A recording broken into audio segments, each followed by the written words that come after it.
everybody, and welcome to my channel where we talk about everything Formula 1 related. And today we're going to be talking about the 2024 Mexican Grand Prix. And there's a lot of discussion topics here.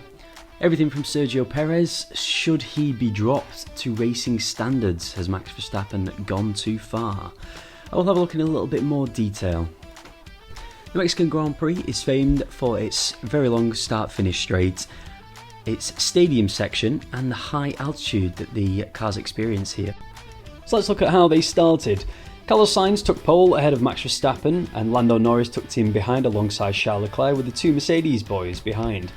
Kevin Magnussen, Pierre Gasly and Alex Albon all qualified extremely well in the cars they had respectively ahead of the Aston Martin and RBs. Out of position, Oscar Piastri and Sergio Perez down in P17 and 18.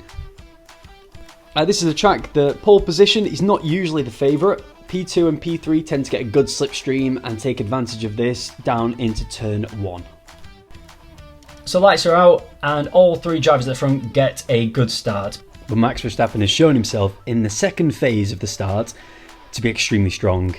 And I think Norris rolls the dice and thinks Max is going to push him off the track, tucks him behind him, and more or less exactly what happens. Norris follows him through. Carlos cuts the track and rejoins ahead. But in all fairness, Max didn't leave much room on the outside, so Carlos had no other option. Not only does Sergio Perez start from the back, he also failed to put himself in the right position on the grid, so got himself a 5-second penalty before the race even started. He did, however, make a good start, making up quite a number of positions, and by the time the safety car had come out, he was up in P13. It didn't last long, unfortunately. With a tangle with Liam Lawson, he lost some bodywork and a lot of downforce and quite quickly saw himself back at the back of the grid. And with the results that Sergio Perez has been getting recently, you have to ask the question, why haven't they tried something new?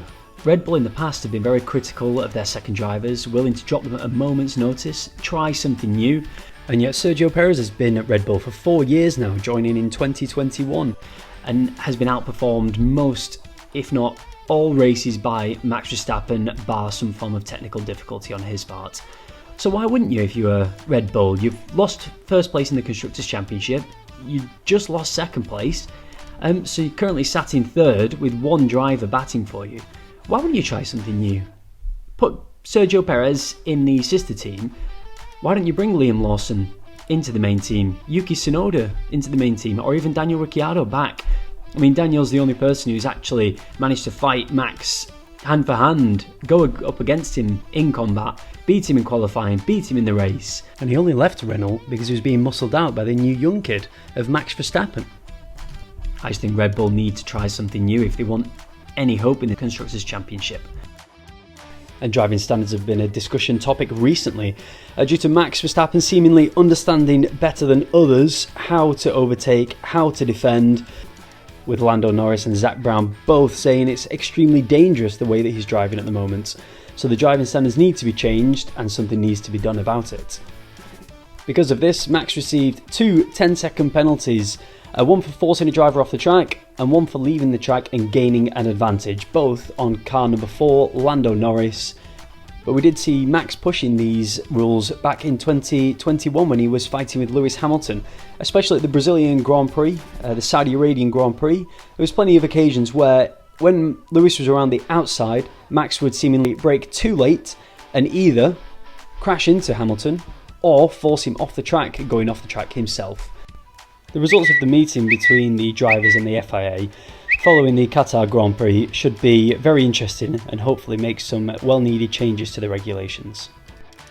Seem to have got distracted there. Anyway, back to Mexico and Kevin Magnussen, his best finish of the season in P7. A great achievement for him and the team. And it was such a shame to see Fernando Alonso retire on his 400th start. Hopefully we can see more of Alonso, and my next video will be focusing on him, so keep an eye out for that one. Thank you everyone for watching.